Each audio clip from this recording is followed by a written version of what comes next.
Gerund এবং present participle নিয়ে আমাদের দ্বন্দ্বের কোনো শেষ নেই। এটা নিয়ে যত ক্লাস রয়েছে তত কনফিউশন রয়েছে। ট্রাস্ট মি, আজকের ক্লাসে আমি তোমাদের এমন 10টা পয়েন্ট শেয়ার করব, যেই 10টা পয়েন্টের প্রেক্ষাপটে আজকের পর থেকে জিরান্ট এবং প্রেজেন্ট পার্টিসিপল আইডেন্টিফাই করা তোমার জন্য হয়ে যাবে পানির মতো সহজ। তাহলে দেরি না করে চলো আমরা ক্লাসটা শুরু করছি, এবং এই ক্লাসটা কিন্তু খুব ইম্পর্টেন্ট হতে যাচ্ছে, এবং যেটা ক্লাস করাকালীন সময়ে তুমি বুঝবা যে ইয়েস, এই ধরনের ক্লাসটা আমি দীর্ঘদিন যাবত চাচ্ছিলাম আর কি। সো আসো, এখানে আমি তোমাদের জন্য 10টা কম্পারেটিভ পয়েন্ট রেখেছি। সেই পয়েন্টের প্রেক্ষাপটে আজকে তোমার জিরান্ট এবং প্রেজেন্ট পার্টিসিপলের আলোচনাটা একদম পানির মতো সহজ হয়ে যাবে। সো প্রথম যে পয়েন্ট আমরা আলোচনা করব সেটা হলো দুইটার মধ্যে মিলটা কি। দেখো, জিরান্ট এবং প্রেজেন্ট পার্টিসিপলের মধ্যে প্রথম যে আমরা মিলটা পাই, সেই মিলটা একটু দেখব। মিল হচ্ছে যে দুইটাই কিন্তু শুরু হয় ভার্বের সাথে আইএনজি যুক্ত করে। তোমরা এটা জানো যে দুইটাই কিন্তু শুরু হয় কি, ভার্বের সাথে আইএনজি যুক্ত করে শুরু হয়, তাই না?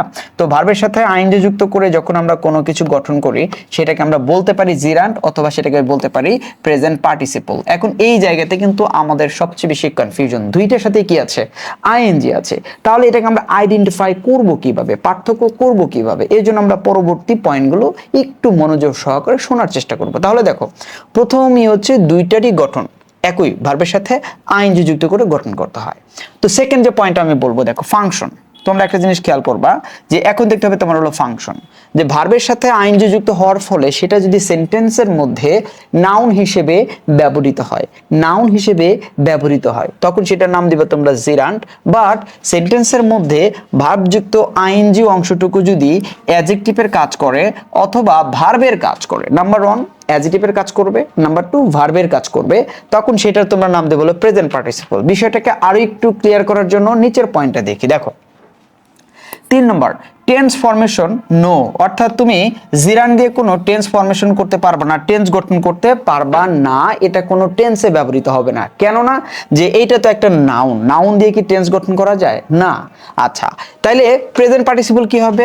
প্রেজেন্ট পার্টিসিপল দিয়ে তুমি টেন্স গঠন করতে পারবা, অর্থাৎ কন্টিনিউয়াস টেন্স তোমরা গঠন করতে পারবা প্রেজেন্ট পার্টিসিপল দিয়ে, কন্টিনিউয়াস টেন্স, তাই না? তোমরা যেন am, is, are, was, were এগুলোর পরে কন্টিনিউয়াস টেন্সে ভার্বের সাথে আইএনজি যুক্ত করতে হয়, ওই আইএনজি যুক্ত অংশটাকে আমরা বলবো হচ্ছে প্রেজেন্ট পার্টিসিপল। তাহলে আমরা দেখলাম যে যে আইএনজি যুক্ত অংশ দিয়ে টেন্স গঠন করা যাবে না সেটার নাম দেব জিরান্ট, আর যেটা দিয়ে টেন্স গঠন করা যাবে সেটার নাম দেব আমরা হচ্ছে প্রেজেন্ট পার্টিসিপল। আরো পয়েন্ট আছে, দেখো এবার আসো আমরা 4 নম্বর পয়েন্টের প্রেক্ষাপটে বলি। যেহেতু আমাদের জিরান্ডের কাজ হচ্ছে নাউনের, তাই ওই নাউন কি হইতে পারে, আমাদের সাবজেক্ট হিসেবে ব্যবহৃত হতে পারে, অর্থাৎ ভার্বের সাবজেক্টের জায়গায় কিন্তু যদি আইএনজি যুক্ত কোনো একটা অংশ থাকে, সেটা যদি ওই ভার্বের সাবজেক্ট হিসেবে কাজ করে, তাহলে সেটাকে আমরা বলবো হচ্ছে জিরান্ট। এখন এইখানে খেয়াল করো যে তাহলে কি প্রেজেন্ট পার্টিসিপল কি সাবজেক্ট হিসেবে বসতে পারবে? তাহলে দেখো, এটা সাবজেক্ট হিসেবে বসতে পারবে না, কিন্তু এটা নাউন মডিফায়ার হিসেবে ব্যবহৃত হতে পারে। নাউন মডিফায়ারটা কি? ধরো এই যে ভার্ব যোগ আইএনজি, ভার্ব যোগ আইএনজি যুক্ত অংশ, এটা নাউনের পূর্বে বসতে পারে, আবার অনেক সময় নাউনের পরে বসতে পারে। পরে বসে বা পূর্বে বসে ওই নাউনকে মডিফাই করবে, অর্থাৎ ওই নাউনের কোনো একটা অবস্থা প্রকাশ করবে, চলমান অবস্থা, ঘটমান অবস্থা প্রকাশ করবে, ঠিক আছে? কিন্তু এটা কিন্তু ভার্বের সাবজেক্ট হিসেবে ব্যবহৃত হতে পারবে না এককভাবে। ওকে, এবার আসো 5 নম্বর। যেহেতু জিরান্ট হচ্ছে একটা নাউন, তাই না? তাহলে মনে রাখবা যে ওই নাউন সাবজেক্ট যেমন হতে পারে, ঠিক তেমনি ভার্বের অবজেক্ট হিসেবে ব্যবহৃত হতে পারে। যদি ভার্বের পরে দেখো যে কোনো একটা ভার্ব আছে, সেই ভার্বের পরে যদি তোমার আইএনজি যুক্ত কোনো কিছু দেখো, আর একটা দেখো ভার্ব প্লাস আইএনজি দেখো, তখন এটা যদি এই ভার্বকে তুমি হোয়াট দিয়ে প্রশ্ন করো, হোয়াট দিয়ে প্রশ্ন করো, এবং আনসারটা যদি তোমরা এটা পেয়ে যাও, তাহলে মনে করবা এই আইএনজি যুক্ত অংশ এই ভার্বের অবজেক্ট, তখন এইটার কিন্তু ফাংশন করবে হচ্ছে নাউনের অথবা জিরান্ডের ফাংশন করবে। তার মানে ভার্বের অবজেক্ট হিসেবে যদি আইএনজি যুক্ত অংশ থাকে, অবজেক্ট কিভাবে বুঝবো? ওই ভার্বকে তোমরা হোয়াট দিয়ে প্রশ্ন করবা, যদি উত্তর পাও তাহলে সেই আইএনজি যুক্ত অংশকে তোমরা বলবো হচ্ছে কি, জিরান্ট বলবা।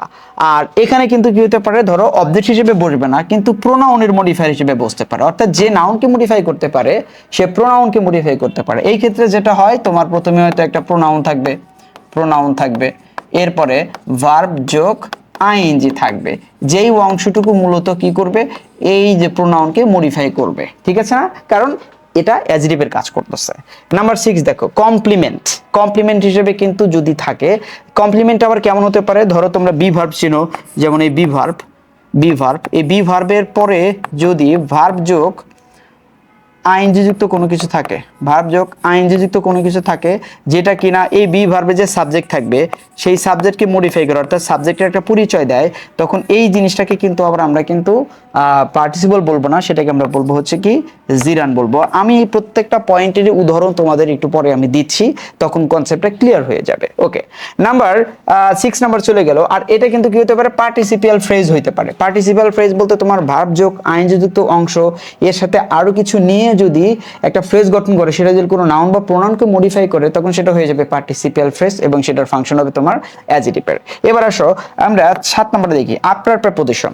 প্রেপোজিশনের পরে যদি তুমি দেখো ভার্বের সাথে আইএনজি যুক্ত কোনো একটা পার্ট আছে, তাহলে সেই পার্টটার নাম তুমি নিঃসন্দেহে দিবা হচ্ছে কি একটা জিরান দিবা। কিন্তু এইখানে খেয়াল করো যে জিরান বসতেছে তোমার প্রেপোজিশনের পরে, কিন্তু পার্টিসিপলটা বসতেছে আফটার নাউন। নাউনের পরে যদি আইএনজি যুক্ত কোনো অংশ দেখো, সেটা যদি ওই নাউনকে মডিফাই করে, তখন তুমি ওই আইএনজি যুক্ত অংশকে বলবো হচ্ছে পার্টিসিপল রূপে প্রেজেন্ট পার্টিসিপল অ্যাডজেক্টিভের ফাংশন করবে। 8 নাম্বারটা হচ্ছে most important, it is the name of an activity. Name of an activity যদি দেখো যে ভার্বের সাথে আইএনজি যুক্ত হয়ে কোনো একটা কাজের নাম বোঝাচ্ছে, অর্থাৎ কোনো একটা অ্যাক্টিভিটির নাম বোঝাচ্ছে, তখন সেটাকে তোমরা বলবো হচ্ছে কি জিরান বলবা। আর যদি দেখো যে না, আইএনজি যুক্ত অংশ কোনো একটা নাউনকে বা প্রোনাউনকে ডেসক্রাইব করছে, বর্ণনা করছে, বর্ণনামূলক কোনো কিছুর ধারণা দিচ্ছে, তখন সেটাকে তোমরা বলবো হচ্ছে কি প্রেজেন্ট পার্টিসিপল বলবা। যদি অ্যাক্টিভিটির নাম হয় তাহলে বলবা হচ্ছে জিরান্ট, আর যদি দেখো না কোনো কিছুকে ডেসক্রাইব করছে, ডেসক্রিপটিভ, তখন সেটাকে বলবো হচ্ছে প্রেজেন্ট পার্টিসিপল। এবার আসো আমরা 9 নম্বর পয়েন্টে যাই। যদি তুমি দেখো যে এই ভার্বকে কি দিয়ে প্রশ্ন করলা, ভার্বকে প্রশ্ন করলা কি দিয়ে, হোয়াট দিয়ে প্রশ্ন করলা, যদি উত্তর পাও এবং সেটা যদি আইএনজি যুক্ত অংশ হয়, তাহলে সেটাকে বলবা তুমি হচ্ছে জিরান্ট। আর যদি হুইচ অন দিয়ে প্রশ্ন করে উত্তর পাও, তাহলে সেটাকে তোমরা বলবা হচ্ছে প্রেজেন্ট পার্টিসিপল। দুইটা পয়েন্ট, এক হোয়াট দিয়ে প্রশ্ন করে উত্তর পাইলে সেটাকে তোমরা বলবো হলো জিরান্ট, আর হুইচ অন দিয়ে প্রশ্ন করলে তুমি যদি উত্তর পাও আইএনজি যুক্ত অংশ, সেটাকে বলবা তোমরা প্রেজেন্ট পার্টিসিপল। এরপরে আসো number 10, the activity of. The activity of এরপরে যদি ভার্ব যুক্ত কোনো একটা অংশ থাকে, তাহলে তুমি সেটাকে বলবা হচ্ছে কি জিরান্ট। যেমন তুমি বললে দ্য অ্যাক্টিভিটি অফ সুইমিং, তাহলে সুইমিংটা কি, সুইমিংটা হচ্ছে একটা জিরান্ট। আচ্ছা, যদি দেখো হু বা হুইচের পরে, হু বা হুইচের পরে ইজ যোগ ভার্ব যোগ আইএনজি যুক্ত আসছে, যেইটা নাকি এটার পূর্বে কোনো একটা নাউন বা প্রোনাউনকে বর্ণনা করছে, কোন একটা নাউন বা প্রোনাউনের পরে হু বা হুইচ যুক্ত ইজ এবং ভার্বের সাথে আইএনজি দিয়ে কোন একটা নাউনকে বর্ণনা করছে, তখন ওই যে আইএনজি যুক্ত যে পার্টটা পাবা, সেটাকে তোমরা দিবা হচ্ছে কি একটা প্রেজেন্ট পার্টিসিপল, ওরূপে অ্যাডজেক্টিভের ফাংশন করবে। ওকে, দেখো নাউন পজিশন, অর্থাৎ নাউন যেই যেই জায়গায় বসবে সেই জায়গাতে যদি তুমি আইএনজি যুক্ত কোনো কিছু পাও, সেটাকে বলবা জিরান্ট। আর একটা সহজ কথা, অ্যাডজেক্টিভ পজিশন, অ্যাডজেক্টিভ যেই জায়গায় বসে নাউন বা প্রোনাউনকে বর্ণনা করে, ওই জায়গায় যদি তুমি জিরান মানে আইএনজি যুক্ত অংশ পাও, তাহলে সেটার নাম বলবো হচ্ছে প্রেজেন্ট পার্টিসিপল রূপে অ্যাডজেক্টিভ। আমি যেই 11টা পয়েন্ট তোমাদেরকে দিলাম, যদি তোমরা খুব সুন্দরভাবে বুঝে থাকো, তাহলে আজকের পর থেকে জিরান্ট এবং প্রেজেন্ট পার্টিসিপল চেনা তোমার জন্য হয়ে যাবে একটা তুরির বিষয়। এই বিষয়গুলোকে যদি আমি আরেকটু সহজভাবে প্রেজেন্ট করতে চাই, তাহলে তোমাদের যেটা দরকার সেটা হচ্ছে উদাহরণ। এখন আমি এই 10টা পয়েন্টের 11টা পয়েন্টের প্রেক্ষাপটে আমি তোমাদেরকে এক্সাম্পল দিয়ে হাতে কলমে বুঝাই দিচ্ছি। এই পর্যন্ত দেখার পরে তোমাকে যা যাবে না, এক্সাম্পলগুলো দেখতে হবে, তাহলে তোমার কনসেপ্টটা পুরো ক্লিয়ার হয়ে যাবে। ঠিক আছে, আসো তার আগে তোমাদের একটা অ্যানাউন্সমেন্ট দিতে চাই। সেটা হলো, দেখো তোমাদের জন্য আমি একটা এক্সাম ব্যাচ চালু করেছি। তোমাদের জন্য বলতে কাদের জন্য? যারা এই মুহূর্তে বিশ্ববিদ্যালয়ে ভর্তির জন্য নিজেকে প্রস্তুত করছো, ইতিমধ্যে তোমরা এইচএসসি 26-এর পরীক্ষা দিয়ে ফেলেছো, এখন তোমরা বিভিন্ন কোচিংয়ে ভর্তি হয়েছো এবং নিজেদেরকে প্রস্তুত করছো, ঠিক তাদের জন্য কিন্তু আমরা একটা এক্সাম ব্যাচ চালু করেছি এবং এটা শুধুমাত্র ইংরেজির উপরে। ঠিক আছে, এইখানে তোমাদের টোটাল টপিকস থাকবে 50টা, যা তোমাদের ইউনিভার্সিটি অ্যাডমিশন, মেডিকেলের অ্যাডমিশন, বিসিএস এর অ্যাডমিশন থেকে শুরু করে আরো যা যা অ্যাডমিশন আছে বা ভর্তি পরীক্ষা বা পরীক্ষাগুলো আছে, কম্পিটিটিভ এক্সাম রয়েছে, সবগুলো সিলেবাস এখানে কভার করা হবে। এবং এখানে আমরা একবার শূন্য থেকে শুরু করে অ্যাডভান্স পর্যন্ত তোমাদের জন্য মোট এক্সাম সাজিয়েছি হচ্ছে 100টি এক্সাম আমি এখানে সাজিয়ে রেখেছি। সেই 100টি এক্সামের মধ্যে প্রতিটি এক্সামে তোমাদের কোশ্চেন থাকবে 50টি এবং এর জন্য কিন্তু একটা সুন্দর রুটিন আমি অলরেডি তোমাদের জন্য বানিয়ে ফেলেছি, যার ডেসক্রিপশন বক্সে দেওয়া থাকবে, তোমরা সেখান থেকে দেখে কিনতে পারবা। প্রত্যেকটা এক্সামে কোশ্চেন 50টি এবং এইরকম 100টা এক্সাম দিলে তুমি টোটাল কোশ্চেন পাবা আমাদের কাছে 50,000 কোশ্চেন পাবা। শুধু তাই না, প্রত্যেকটা এক্সামের পর ওই এক্সামে যেই 50টা কোশ্চেন থাকবে সেই 50টা কোশ্চেনের ব্যাখ্যামূলক উত্তরের পিডিএফ আমরা তোমাদের গ্রুপে দিয়ে দেবো আর কি, ঠিক আছে? যেখান থেকে তুমি বুঝতে পারবা কোন আনসারটা তোমার হয়েছে, কেন হয়েছে, কোন আনসারটা হয় নাই, কেন হয় নাই, এই ডিটেইলস তোমাদেরকে ওখানে সুন্দর করে প্রেজেন্ট করা থাকবে। সো এখন কথা হলো, তোমরা যদি ভর্তি হতে চাও তাহলে তোমাদের কি করতে হবে?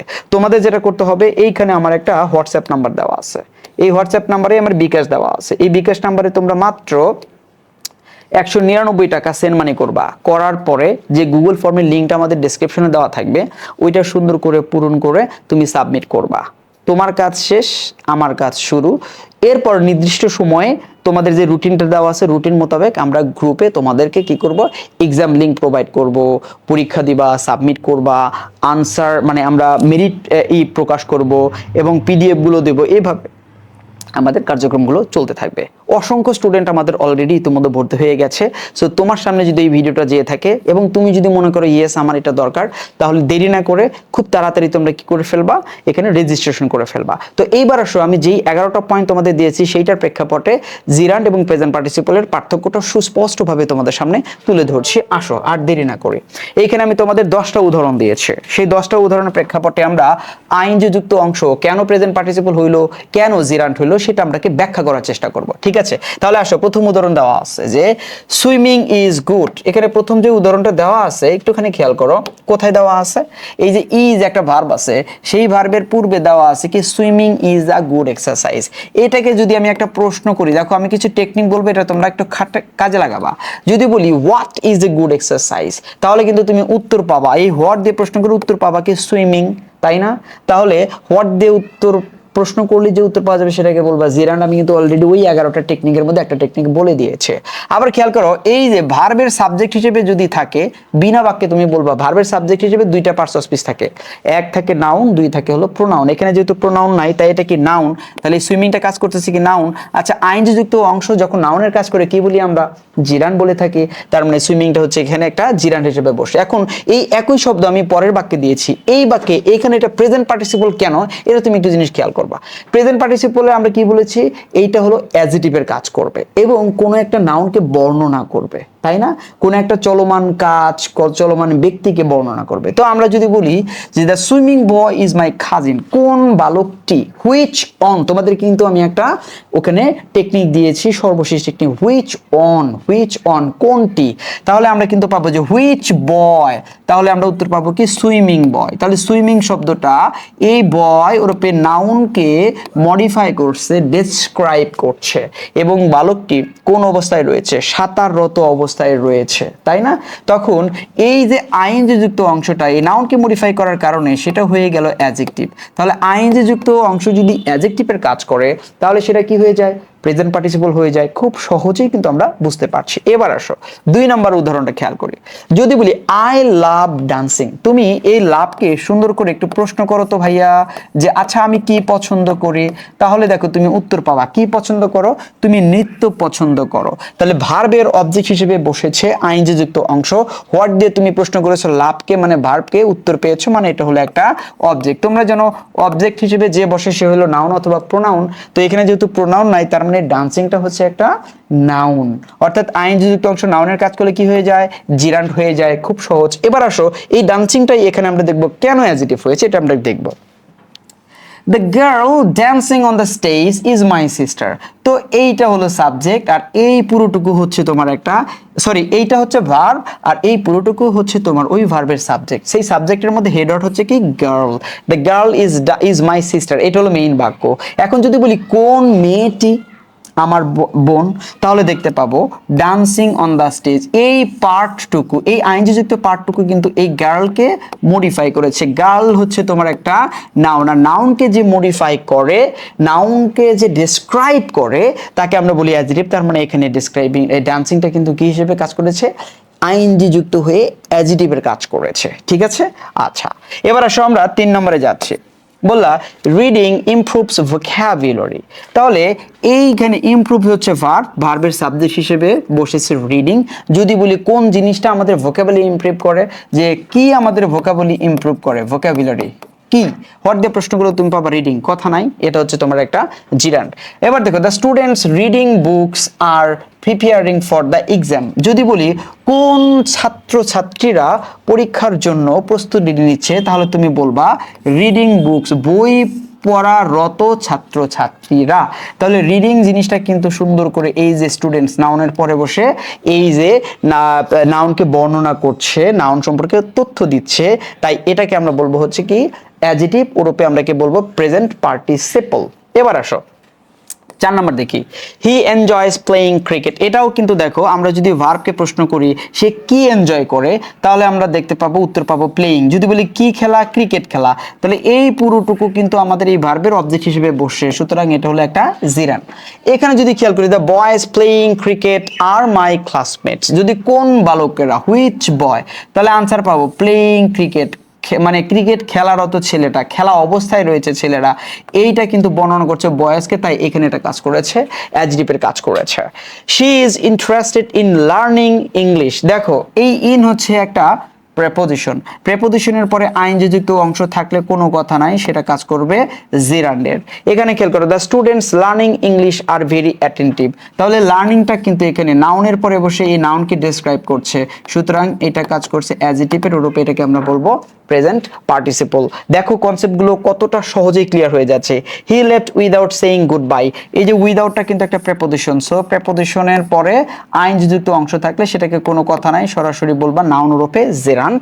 The man saying good bye is my teacher. দেখো এই পাশের যে উদাহরণগুলো মোটামুটি সবগুলোই আমরা দেখতে পাচ্ছি পূর্ববর্তী কোনো নাউনকে ডেসক্রাইব করছে, সুতরাং এইটা যদি কোনো নাউন বা প্রোনাউনকে ডেসক্রাইব করে আইএনজি যুক্ত অংশ, তাহলে সেটাকে কোনো কথা নাই, সরাসরি আমরা নাম দেবো হচ্ছে প্রেজেন্ট পার্টিসিপল রূপে adjective. Walking is good exercise, দেখো ইজ এর সাবজেক্ট হিসেবে বসেছে ওয়াকিং। যদি বলি কি, হোয়াট দিয়ে প্রশ্ন করো কি, গুড এক্সারসাইজ কি, তাহলে উত্তর আসবে কি ওয়াকিং, তার মানে ওয়াকিং হচ্ছে একটা জিরান্ড রূপে নাউন। এখানে খেয়াল করো walking along the road I saw an accident, তাহলে এই যে আইটাকে মডিফাই করছে কে, ওয়াকিং অ্যালং দ্য রোড, অর্থাৎ কে হেঁটেছে, আমি হেঁটেছি, তাহলে এই আইএনজি যুক্ত অংশ এই পুরো অংশটুকু একটা ফ্রেজ গঠন করেছে, যেই ফ্রেজটা মডিফাই করছে আই কে, আই হচ্ছে কি একটা প্রোনাউন, তোমরা যেন নাউন বা প্রোনাউনকে যে ফ্রেজ মডিফাই করে সেটা কাজ করে অ্যাডজেক্টিভের, তার মানে এটা হলো একটা পার্টিসিপিয়াল ফ্রেজ রূপে অ্যাডজেক্টিভ ফ্রেজ, যেটা এই প্রোনাউন সম্পর্কে তথ্য দিয়েছে, এটাকে ডেসক্রাইব করছে। Okay, smoking is harmful to health. যদি বলি কোন জিনিসটা হার্মফুল, তাহলে উত্তর পাবো কি স্মোকিং, অর্থাৎ কি হার্মফুল, তাহলে পাবো স্মোকিং, কথা নাই, এটা নাম দিবা নাউন ওরূপে কি নাম দিবা জিরান্ড। এরপর বলছে the man স্পোকিং outside my neighbour. এখানে দেখো সব কিছুই সবগুলোই এই পাশে সবগুলোই মোটামুটি কি করেছে, নাউনকে বর্ণনা করেছে, সুতরাং এটাকে আমরা বলবো present participle. Her hobby is painting. এখন এইটা হলো অনেকটা কনফিউজিং যে এই পেইন্টিংটা কি, পেইন্টিংটা কি আসলে প্রেজেন্ট পার্টিসিপল নাকি জিরান্ড, তাই না, এই জিনিসটা খেয়াল করবা।